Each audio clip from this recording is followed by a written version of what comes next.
wabarakatuh. Alhamdulillahirabbil alamin. Hamdan katsiran thayyiban mubarakan fi kama yuhibbu rabbuna wa yardah.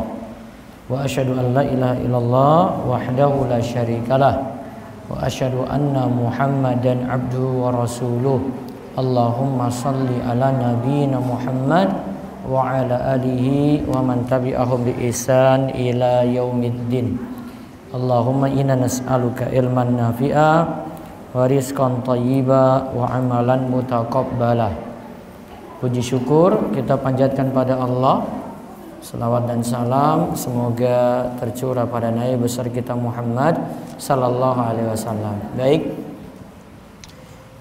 Ibu sekalian, kita awali dengan zikir petang. Saya baca beberapa poin, nanti diikuti.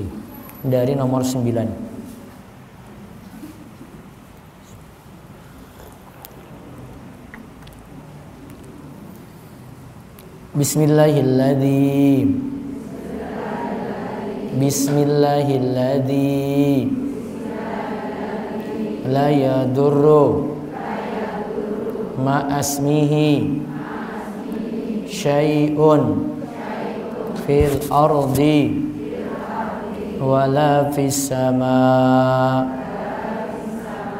wa huwas sami'ul alim.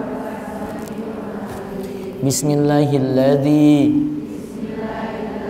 la yadurru ma'asmihi syai'un fil ardi wala fis sama' wa huwas sami'ul alim.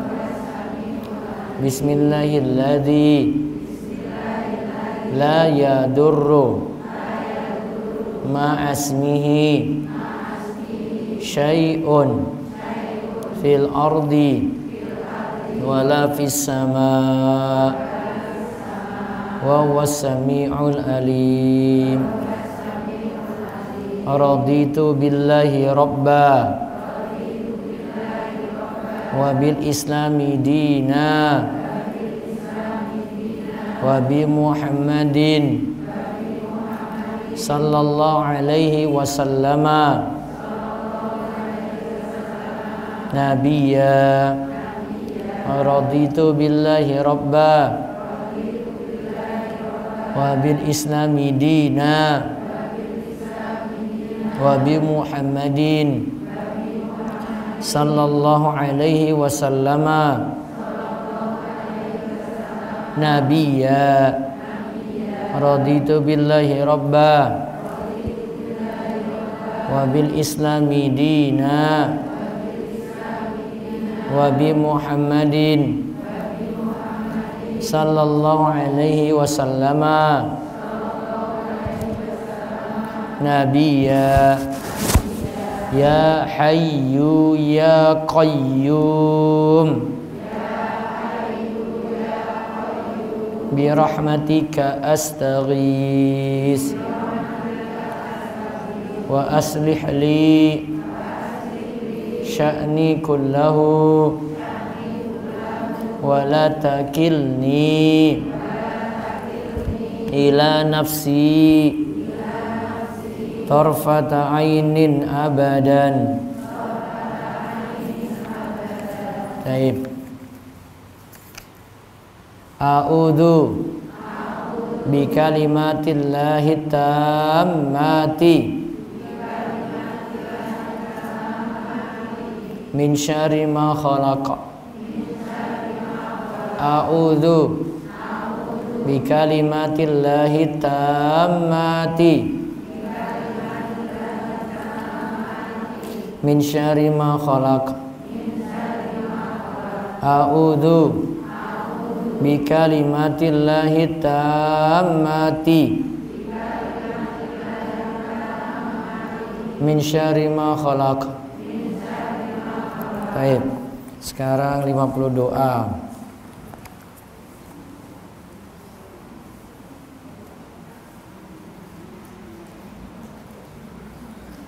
Bu Daroyah, Bu kuis minggu depan aja ya. Ya. Ada kuis ya. Nah, minggu depan wonten kuis berhadiah. Apa Bu? Voucher umroh?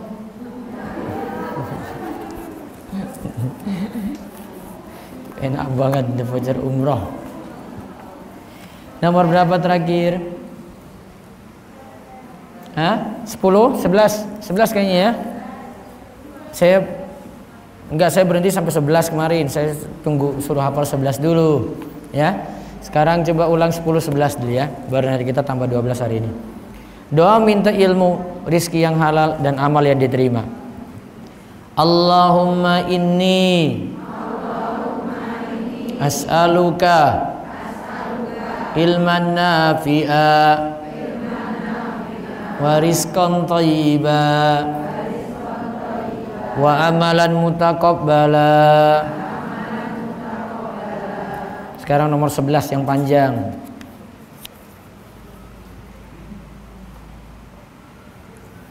Ingat tipe doa Nabi itu sebenarnya mudah dihafal karena kalimatnya itu ada yang bersajak. Jadi ada cuma pengulangan saja. Jadi kalau mau ngulang-ulang terus insya Allah mudah hafal gitu ya, doa agar dipermudah urusan dunia dan akhirat. Allahumma aslih li dini alladhi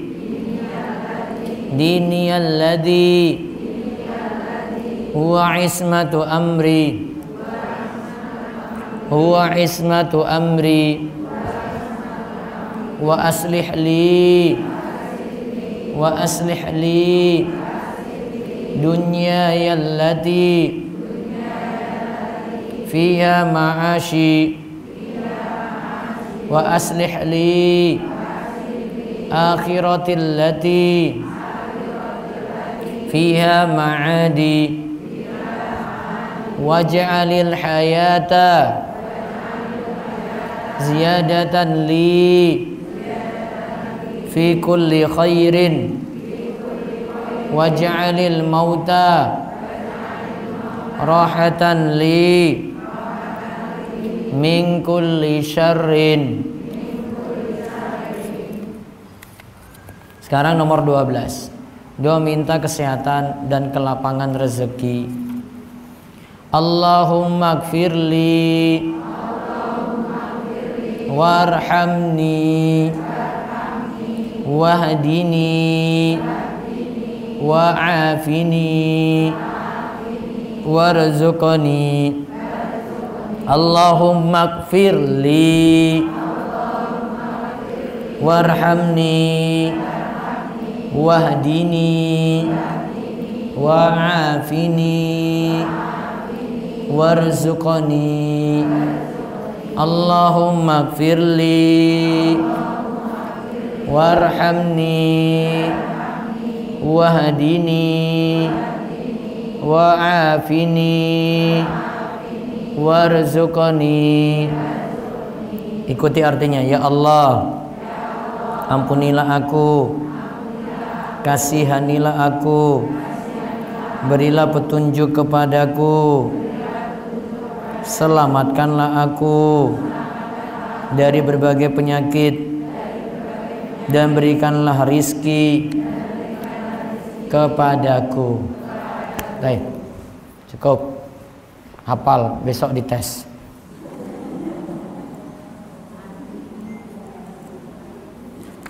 Sampai halaman berapa buku Meraih Ridho Ilahi? Yang belum dapat buku siapa?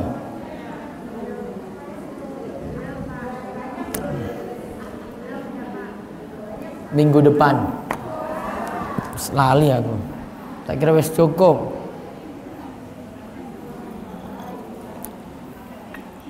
Halaman berapa, Bu? 8. Oh, baru awal ya. Taib.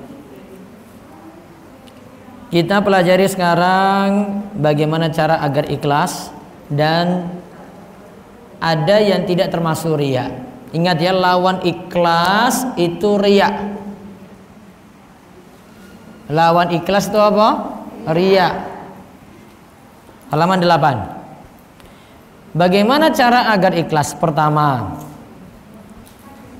berharap, maaf, belajar tidak mengharap pujian manusia.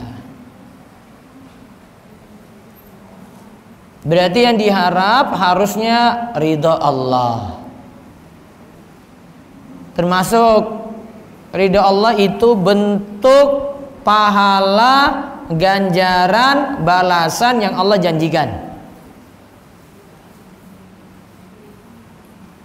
Jadi kalau kita mengharap pahala, balasan, ganjaran, oh nanti akan dibangunkan rumah di surga, oh nanti akan dapat bidadari surga, oh nanti akan lewat masuk pintu surga yang ini dan itu. Nah itu berarti mengharap pahala. Ini juga termasuk ikhlas. Yang tidak boleh dari amal itu mengharap pujian manusia. Coba lihat hadis berikut, menunjukkan bahaya tidak ikhlas.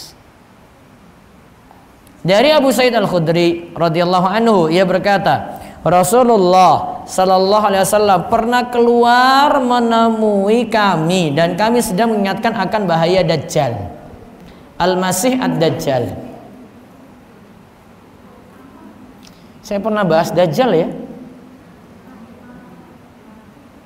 Tanda kiamat pernah di Al-Ikhlas. Dajjal pernah kan di pelayan sini ya?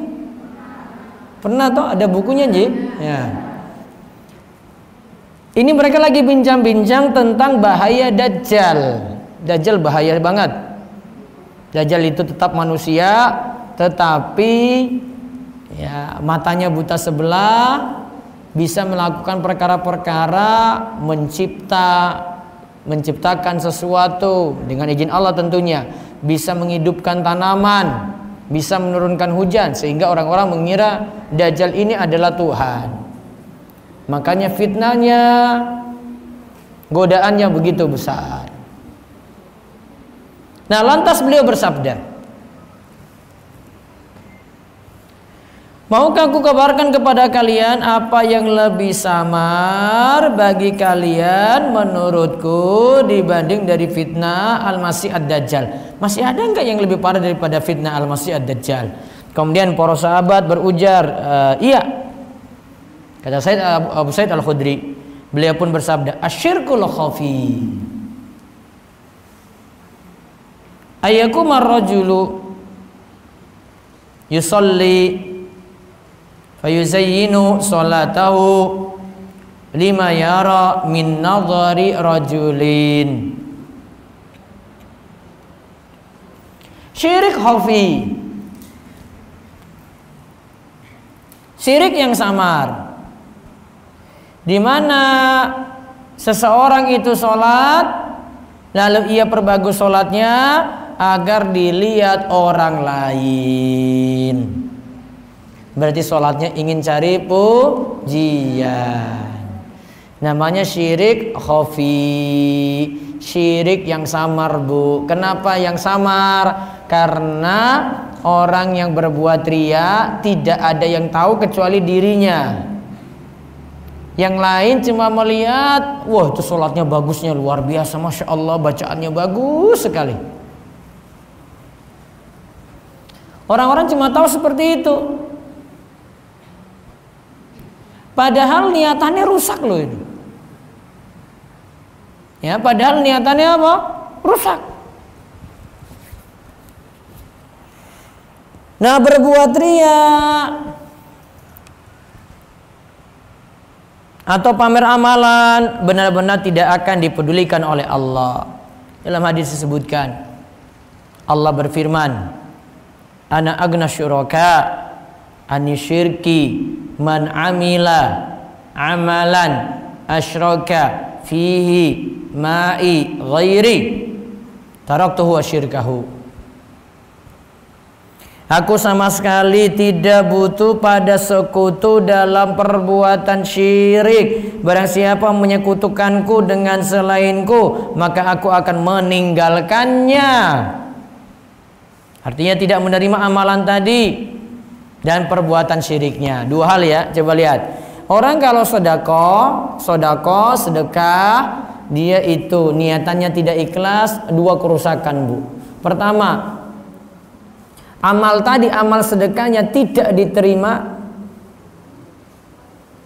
Ya, amal sedekahnya tidak diterima, aku akan meninggalkannya. Tidak menerima amalannya berarti. Kemudian yang kedua, perbuatannya dihukumi syirik, berarti dinilai dosa. Sudah tidak diterima plus dosa. Imam Nawawi rahimahullah menuturkan, amalan seorang yang berbuat riya, tidak ikhlas itu adalah amalan batil yang tidak berpahala apa-apa, bahkan ia mendapatkan dosa. Ali bin Abi Thalib sebutkan ada 3 ciri riya. 3, diingat ini. 1, malas ketika sendirian. Ketika tidak ada yang lihat, malas-malasan. 2, semangat jika di hadapan orang lain. 3, menambah amalan jika ada yang memuji. Tapi nanti yang ini, yang 1 dan 2 ini ada bahasanya. Gimana kalau misalnya di bulan Ramadan kita iktikaf, kan yang lainnya pada rajin baca Quran ya, akhirnya kita juga jadi rajin baca Quran. Apa itu riya? Nanti ada bahasanya. Kita semangat karena yang lainnya semangat. Sama seperti ibu ngaji saat ini, kita ngaji karena yang lainnya semangat ngaji. Termotivasi oleh orang lain, apakah ini masuk riya? Nanti ada bahasanya. Yang kedua, berusaha menyembunyikan amalan soleh. Dari Sa'ad bin Abi Waqqas radhiyallahu anhu, Nabi sallallahu alaihi wasallam bersabda, "Innallaha yuhibbul 'abda at-taqi al-ghani al-khafi." Allah itu menyukai hamba yang bertakwa. 1,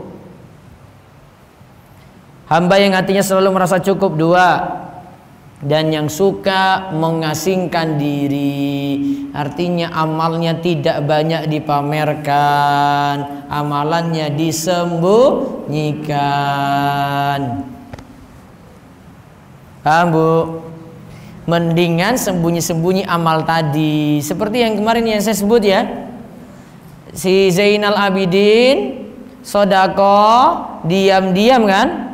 Dia mikul gandum malam-malam beri pada rumah-rumah orang miskin. Orang-orang nilai dia apa? Kenapa dinilai apa dia? Pelit. Kenapa dia pelit? Nggak tahu orang-orang kok. Orang-orang marah nyebut Zainal Abidin. Zainal Abidin itu paling sembunyikan itu uang-uangnya, dirham-dirhamnya itu dalam rumah itu. Nggak pernah itu ketahuan dikeluarkan. Padahal dikeluarkan. Tapi diam. Mending orang nilai kita salah, tapi dibalik itu kita punya amal soleh. Disembunyikan amal soleh tadi, daripada orang nuduh kita baik ternyata amalannya tidak seperti itu. Paham Bu bedanya Bu? Mending orang lain nuduh kita jelek loh, padahal kita punya amal baik, daripada orang lain nuduh kita baik-baik tetapi amalnya tidak seperti itu. Kalau yang kedua ini malah rawan ini. Ada dulu kisah, ini tabi'in, bukan sahabat.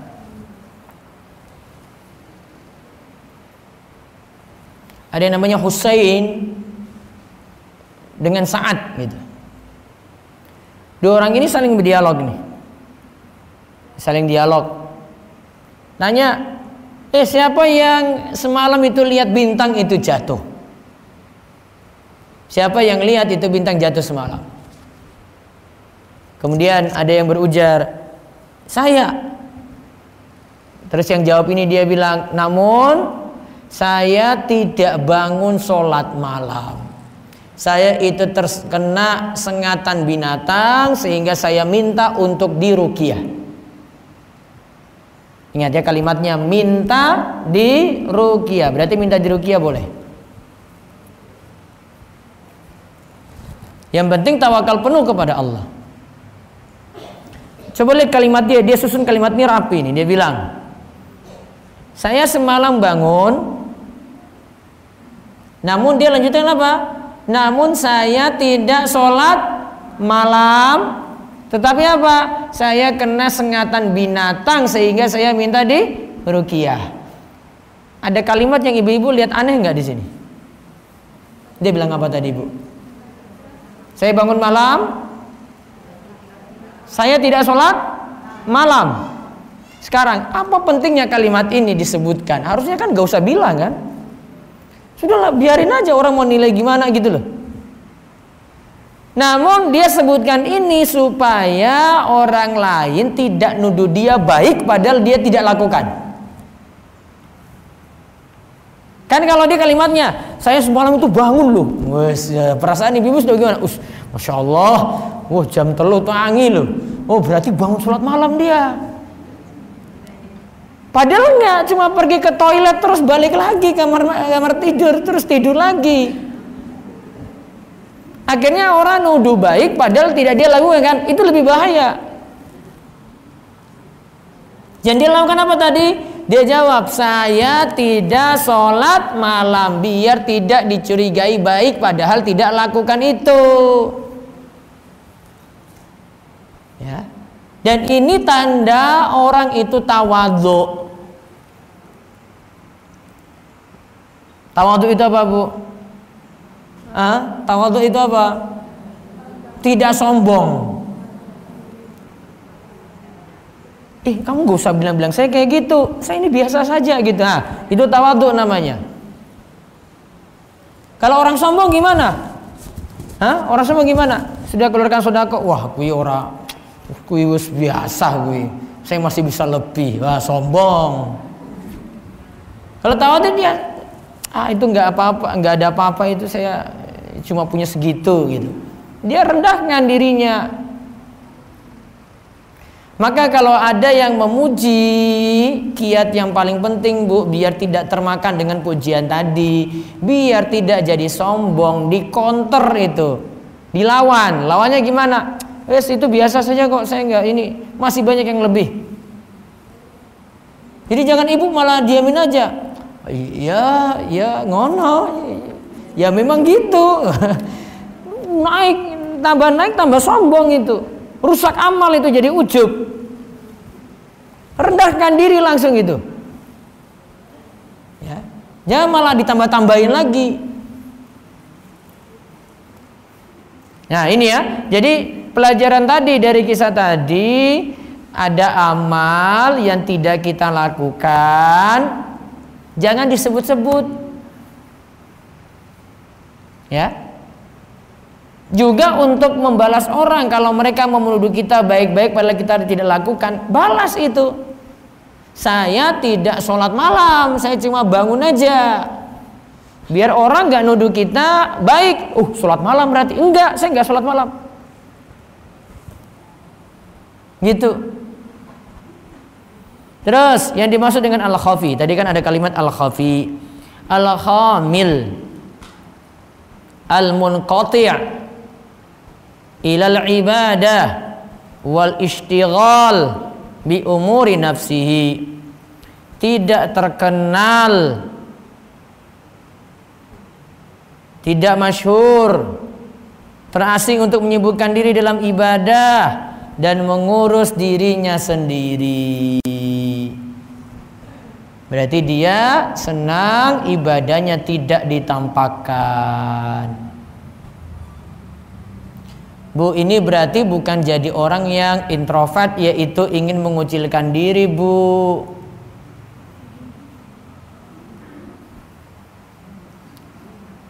Ada dua pilihan ya kita dalam hidup ya, Bu ya. Yang pertama bergaul dengan orang, yang kedua sudahlah saya sendiri saja, tidak mau bergaul dengan siapa-siapa. Mana yang baik di antara dua ini? Para ulama punya pembahasan. Saya butuh bergaul dengan orang, atau saya menyendiri sajalah, sudah nggak usah main-main di tetangga, nggak usah kumpul-kumpul RT, nah nggak usah ikut-ikut arisan, wah nggak usah ikut perkumpulan ibu-ibu, semuanya serba gosip aja gitu. Jadi saya menyendiri saja ataukah bergaul dengan orang? Ini tergantung. Tergantung keadaan orang masing-masing, Bu. Kalau ibu bergaul bisa merubah orang, bergaul. Karena dengan bergaul bisa ngajak orang ngaji. Iya kan, Bu? Nyampaikan, wah ayo ngaji. Walaupun itu lagi majelis gosip, ibu nggak ikut. Tapi tahu teman-temannya ini diajak pelan-pelan gitu kan. Ada kan yang pintar ngomong, ibu kan pintar ngomong itu, bisa ngajak. Namun kalau ibu tahu itu rusak terus sudah nggak bisa ngubah, nah baru menjauh. Jadi tempatkan posisinya di mana. Kalau malah kita ikut nimbrung di situ malah diwarnai, kita ikut rusak, mendingan jauh. Jadi tempatkan tempat yang pas itu di mana, Bu. Jadi wah saya pokoknya nggak mau pokoknya mau ngaji saja. Nggak usah kumpul-kumpul sama ibu-ibu semua tukang gosip semuanya itu. Wah semua keluarganya nggak benar gitu. Kadang kita bisa luruskan orang ketika bergaul. Ya.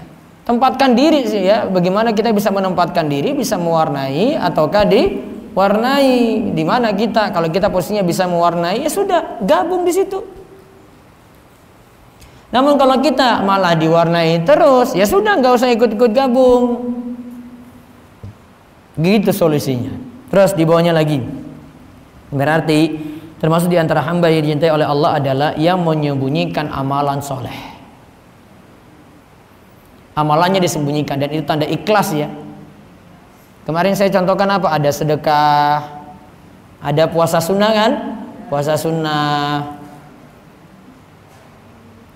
Ada Daud Al-Hindi, ada Abu Hindi atau Daud Al-Hindi itu 40 tahun puasa sunnahnya tidak ada yang tahu. 40 tahun selama puasa sunnah itu gak ada yang tahu. Kalau kita baru 1 hari itu, wah tersohor itu, wah ibu rajin tenan loh. Padahal lagi mangkap puasa Senin Kemis. Ini 40 tahun dia jaga amal tadi. Nah, misalnya dalam hal sedekah diperintahkan untuk menyembunyikannya sebagaimana dalam ayat. Ini sudah kita sebut Al-Baqarah ayat 271 ya. In tubdu shadaqati fa ni'ma hiya wa in tukhfuha wa tu'tuha al-fuqara fa khairul lakum wa yukaffir ankum min sayyi'atikum wallahu bima ta'maluna khabir. Jika kamu menampakkan sedekah maka itu adalah baik. Dan jika kamu menyembunyikannya dan kamu berikan kepada orang-orang fakir, maka menyembunyikannya itu lebih baik bagimu. Dan Allah akan menghapuskan dari kamu sebagian kesalahan-kesalahanmu dan Allah mengetahui apa yang kamu kerjakan. Al-Baqarah ayat 271. Juga Nabi Shallallahu Alaihi Wasallam mengatakan 7 orang yang akan mendapatkan naungan Allah pada hari kiamat. Warajulun tasaddaqa akhfa hatta la ta'lama shimaluhu ma tunfiqu yaminuhu. Ada orang yang bersedekah sembunyi-sembunyi, di mana tangan kirinya tidak mengetahui apa yang disedekahkan oleh tangan kanannya. Jadi tangan kiri ini tidak tahu tangan kanan sedekah apa. Artinya yang dekat saja tidak tahu. Berarti amalannya sembunyi-sembunyi.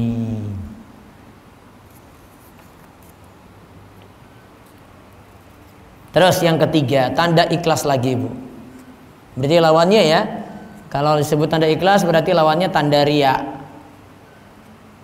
Tanda ikhlas lagi, beramal bukan untuk orientasi dunia. Artinya bukan untuk tujuan dunia. Sedekah-sedekah saja. Mau dibalas sekarang ya alhamdulillah. Kalau tidak dibalas nanti Allah akan balas di akhirat. Sedekah 50.000 nggak usah nunggu nanti 10 kali lipatnya. 500.000 datang lagi baru mau sedekah. Enggak. Sedekah 500.000 nggak nunggu nanti katanya nanti dapat 10 kalinya jadi 5 juta. Nah, jangan dulu tunggu 5 juta baru mau sedekah lagi. Baiknya tidak nunggu balasan di dunia. Balasan yang pasti itu nanti di akhirat. Misalnya ada yang bersedekah cuma ingin dapat balasan dunia, tidak ingin balasan akhirat sama sekali. Begitu pula orang yang beramal hanya mengharapkan dunia semata, ia benar-benar merugi. Allah berfirman, "Man kana yuridu harsal akhirati nazid lahu fi harsi. Wa man kana yuridu harsad dunya nu'tihi minha wa ma lahu fil akhirati min nasib." Lihat kalimatnya ya. Barang siapa yang menghendaki keuntungan di akhirat, akan kami tambah keuntungan itu baginya. Dan barang siapa yang menghendaki keuntungan dunia, kami berikan kepadanya sebagian dari keuntungan dunia, dan tidak ada baginya suatu bahagian pun di akhirat. Berarti niatan orang itu ada dua. Ada yang niatannya cuma dapat dunia, ada niatannya dapat akhirat. Kalau niatan pertama untuk dapat dunia saja, hanya dunia yang diperoleh.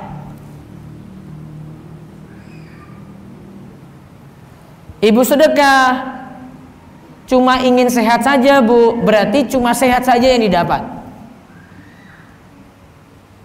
Tapi kalau sedekah ingin dapat balasan akhirat, berarti yang dia incar akhirat kan? Berarti nanti akhirat dapat, dunianya juga ikut dapat. Dapatnya berapa berarti? 2, Bu. Namun kalau niatannya untuk cari dunia saja, pahalanya gimana? 1, balasannya 1 di dunia saja itu. Namun kalau saya ingin dapat akhirat nanti, berarti balasannya bisa 2 ya. Dapat akhirat, bisa juga dapat dunia. Berarti yang paling manfaat niat untuk apa, Bu? Akhirat. Namun biasanya itu kita nunggu-nunggu balasan di dunia. Ingat, Bu, jadikan dunia cuma ikutan saja untuk balasan. Jangan jadi target utama. Ustadz, apa bedanya tadi? Ini cari pujian, tadi kan riya cari pujian, ini dapat balasan dunia. Sama-sama niatnya tidak ikhlas karena Allah. Yang tadi cari pujian kan tidak ikhlas.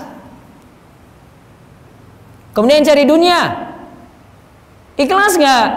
Tidak. Sama-sama tidak ikhlas. Makanya Nabi SAW ingatkan lagi. Selanjutnya nih, coba lihat. Nabi katakan, dari Abu Hurairah radhiyallahu anhu, Nabi SAW bersabda, "Ta'isa abdud dinar wad dirham wal qatifa wal qamisa in u'tiya radiya wa ilam yu'ta lam yarda ta'isa wan takasa." Celakalah budak dinar, celakalah budak dirham. Dinar dirham itu mata uang, je. Bahasa kasarnya apa, Bu? Celakalah orang yang mata duitan. Nah, celakalah budak dinar, budak dirham. Bahasa kasarnya apa tadi, Bu? Celakalah yang mata duitan itu. Celakalah yang jadi budak kotifa, budak komisa. Kotifa dan komisa itu sejenis pakaian mewah dulu. Jadi dia dicela karena apa? Jadi budaknya uang, jadi budaknya pakaian. Tahu, Bu, budak, Bu, budak, tahu? Budak itu nurut tuh sama majikannya itu siapa tuh? Ya kan? Berarti kalau dia sebut budak dinar, berarti ada uang itu baru dia nurut tuh jalan. Ada pakaian baru dia nurut tuh jalan. Kalau nggak ada berarti nggak jalan. Berarti mata duitan lah. Mata duitan. Ini kaitannya dengan amal soleh. Nah, kalau ada duitnya itu baru jalan tuh amal solehnya itu. Kalau nggak ada, enggak. Itu dicela itu. Ta'isa abdud dinar wad dirham wal qatifa wal khamisa. In u'tiya radiya wa illam yu'ta lam yarda. Jika diberi dia, jika tidak diberi, wa illam yu'ta, jika tidak diberi dia tidak ridha. Maaf, Jika diberi dia pun ridha, dan namun jika tidak diberi dia tidak ridha, dia akan celaka dan akan kembali binasa. Berarti di sini kalau mau beramal, amal saja, jangan nanti dinar, dirham, pakaian. Kalau mau beramal, beramal saja. Mau dapat ya alhamdulillah, nggak dapat ada balasan di akhirat nanti. Keterangan di bawah. Kenapa dinamakan hamba dinar, dirham, dan pakaian yang mewah? Dijawab, karena mereka yang disebutkan dalam hadis tersebut beramal untuk menggapai harta-harta tadi, bukan untuk mengharapkan wajah Allah. Demikianlah sehingga mereka disebut hamba dinar atau budak dinar, dirham, dan seterusnya. Adapun orang yang beramal karena ingin mengharap wajah Allah semata, mereka itulah yang disebut hamba Allah sejati. Jadi jangan jadi hamba dunia, harusnya jadi hamba Allah, Abdullah hamba Allah, ibadullah hamba Allah. Tadi di surat Al-Furqan, ibadur Rahman, hambanya Ar-Rahman, berarti hambanya Allah. Kalau jadi hamba Allah berarti nurut pada Allah. Allah ingin kita itu ikhlas, ya kita ikhlas. Allah ingin kita itu sholatnya benar, lakukan sholat dengan benar. Allah ingin puasanya juga benar, lakukan puasa dengan benar, cari ridha Allah. Allah ingin kita dapati halal dan haramnya jelas, halalnya diambil, haramnya dibuang. Berarti lakukan itu juga dalam rangka gapai ridha Allah, karena kita jadi hamba Allah. Dan di sini menandakan ibu-ibu sekalian, untuk orang yang punya obsesi dunia itu ada dua macam. Orang yang punya tujuan dunia atau obsesi dunia itu ada dua macam. Pertama, yang tidak peduli halal haram. Pokoknya yang penting urusan perut, perutnya diisi, itu aja tujuannya. Mau dapat halal kayak haram kayak nggak peduli, makanya dia nggak mau ngaji, nggak mau belajar gitu. Nah itu ya, dia jadi budak ini, jadi budak dunia itu kayak gitu.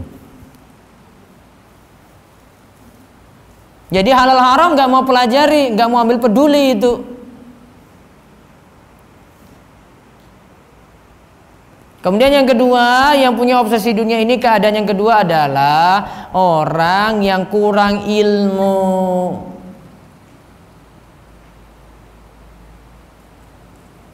Namun ketika diberitahu ilmunya, mau nurut, mau patuh pada dalil. Dia sebelumnya belum tahu kalau ini haram. Dia bekerja dengan pekerjaan yang haram, namun datang dalil ingatkan dia, itu nggak boleh, dia tinggalkan karena Allah. Kalau ini biasanya orang belum tahu yang bagus yang mana, Bu, di antara dua ini. Yang pertama apa, yang kedua? Kedua kan? Nah, masih mending dia. Kalau yang pertama itu yang jadi budak gitu, Bu. Pokoknya saya mau dapat dunia gitu.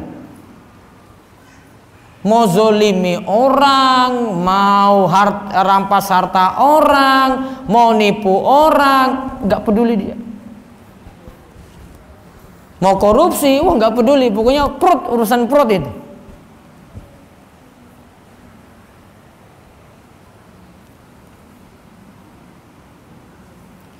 Namun kalau yang kedua, dia cuma tidak tahu. Dia terjerumus dalam yang haram karena belum tahu. Ketika ngaji, ketika datang ilmu, akhirnya jadi tahu.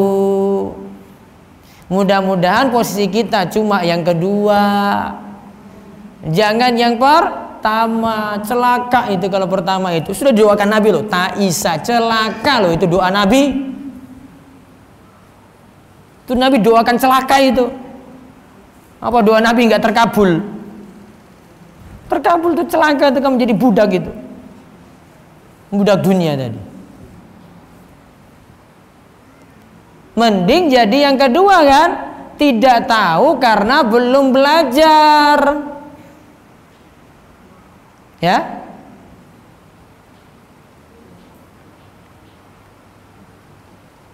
Kalau ini kebodohannya untuk dirinya sendiri, dia belajar, akhirnya tahu ilmu.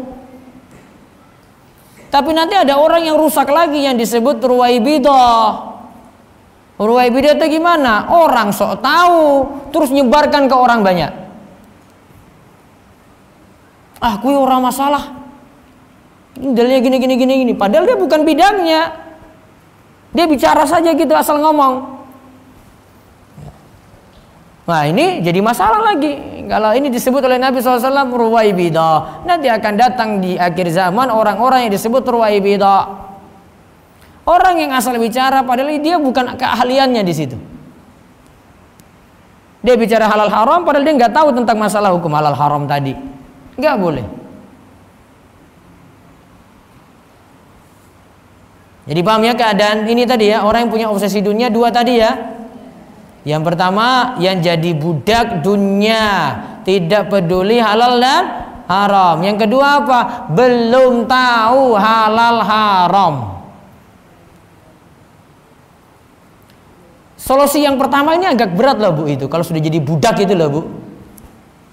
Namun kalau solusi orang kedua gimana? Solusi orang kedua gimana Bu? Solusi orang kedua, diajak ngaji. Tuh terbuka tuh langsung. Kalau nggak diajak ngaji nggak bisa Bu.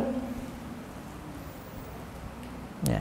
Diajak ngaji, dia dengar, nah baru tahu itu. Kalau orang pertama, aduh solusinya itu kalau sudah namanya sudah masalah duit itu Bu, kalau sudah gila itu sudah nggak mungkin lagi dirayu-rayu Bu, mau dikasih apa coba Bu? Solusinya mau ngajak, enggak, sudah cukup saya ini. Kamu masih miskin, masih banyak utang, saya sugih, kaya. Ya sudah nggak peduli lagi Bu. Berat untuk solusi yang pertama. Mungkin keadaan hatinya itu sakit, kalau enggak wes mati. Karena hati kan ada tiga macam, hati yang hidup, hati yang sakit, hati yang mati. Yang hidup nerima nasihat masih bisa, yang sakit dikasih obat masih bisa, yang mati ya wes. Keadaan orang yang pertama itu hatinya wes mati Bu. Kasih nyawa baru lagi itu kalau hidup baru itu. Kalau enggak bisa sadar-sadar. Wallahu alam bisawab. Itu yang kita bahas untuk kesempatan kali ini. Tema kita apa tadi? Tanda ikhlas dan lawannya apa? Riya. Besok kita bahas pekan depan yang tidak termasuk riya. Coba yang belum dapat Bu, ngacung dulu Bu. Yang belum dapat buku, biar besok tak bawa berapa ini? Ah, wes 30 paling nih. Ya, minggu depan insya Allah. Saya kira tadi wes cukup, mohon maaf nggak dibawa tadi. Baik, ada pertanyaan silakan.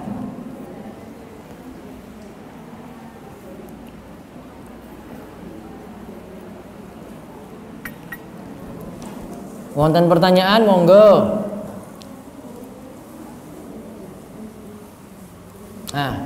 Wonten Bu. Ada mic? Assalamualaikum warahmatullahi wabarakatuh. Waalaikumsalam warahmatullahi wabarakatuh. Buat izin Ustaz, ingin saya tanyakan, apa hukumnya kalau kita pasang kawat gigi? Terus yang kedua, apa hukumnya juga kalau kita pakai lensa mata itu? Kawat gigi boleh, selama tujuannya untuk merapikan aja. Terus tadi lensa mata untuk apa?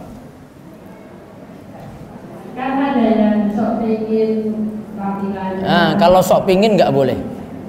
Kalau kita masuk kawat gigi itu kalau sok pingin juga nggak boleh. Ustaz? Iya, nggak usah. Terima kasih Ustaz.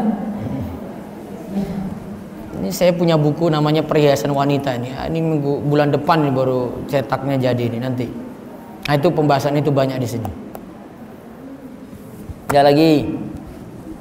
Mbok wong Gunung Kidul lagi alami wae to original gitu loh.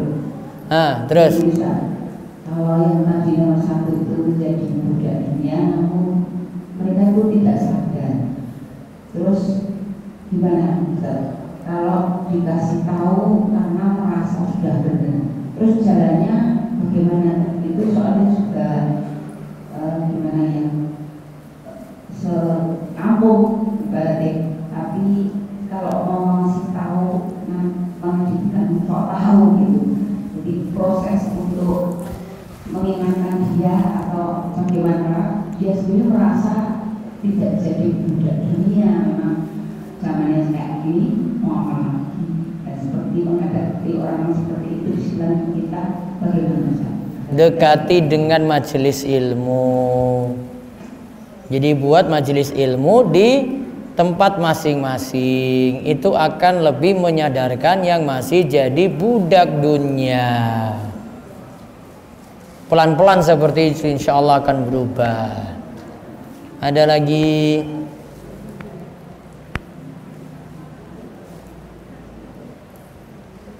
Ada Bu? Ya. Ada mic sini depan lagi, depan.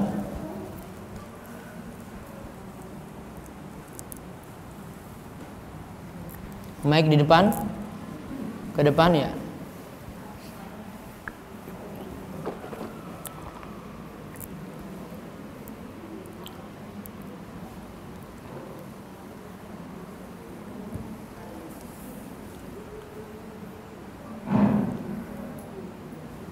Tes. Nah. Assalamualaikum Ustaz. Waalaikumsalam warahmatullahi wabarakatuh. Ini saya menanyakan tentang hal yang tadi, kalau amalan kita sebaiknya kita sendirikan. Amalan kita Sebaiknya kita sendirikan. terus Dalam hal ini kalau kita ini ada guru dalam untuk juga menyenangkan ini Ustaz. Jadi kayak wanita-wanita itu ada setoran untuk wanita-wanita.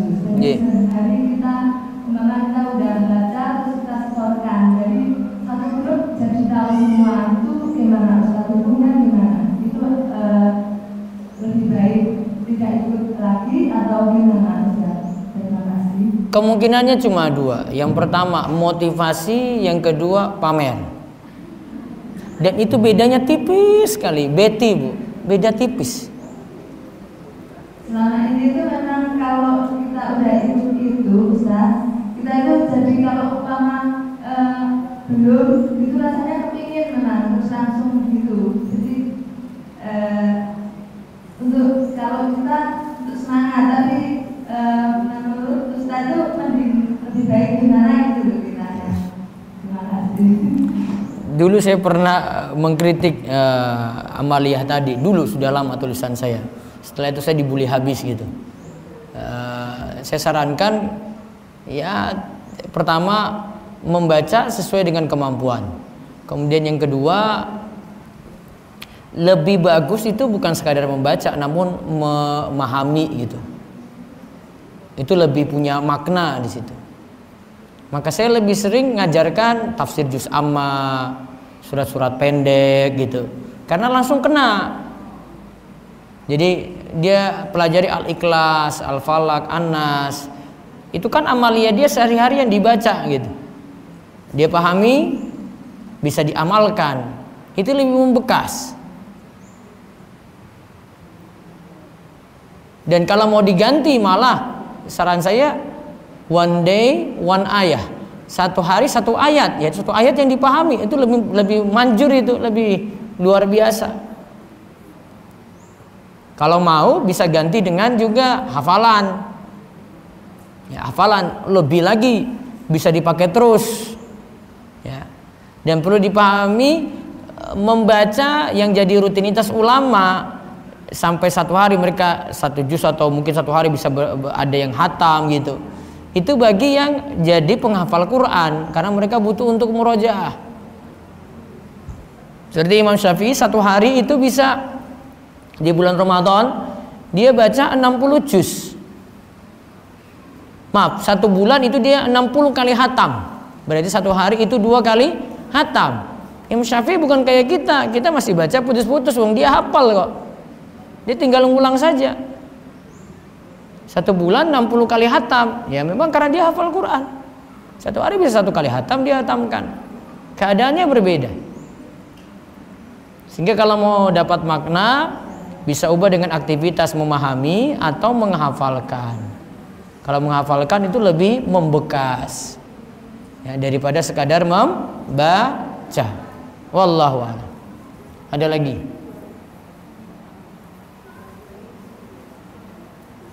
Ada lagi, Bu?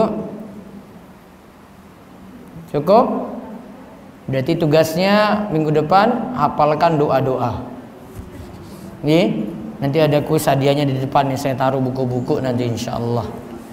Bagi yang hafal. Kalau nggak hafal ya sudah, yang nggak dapat hadiah gitu aja. Boleh nggak menghafal untuk tujuannya dapat hadiah?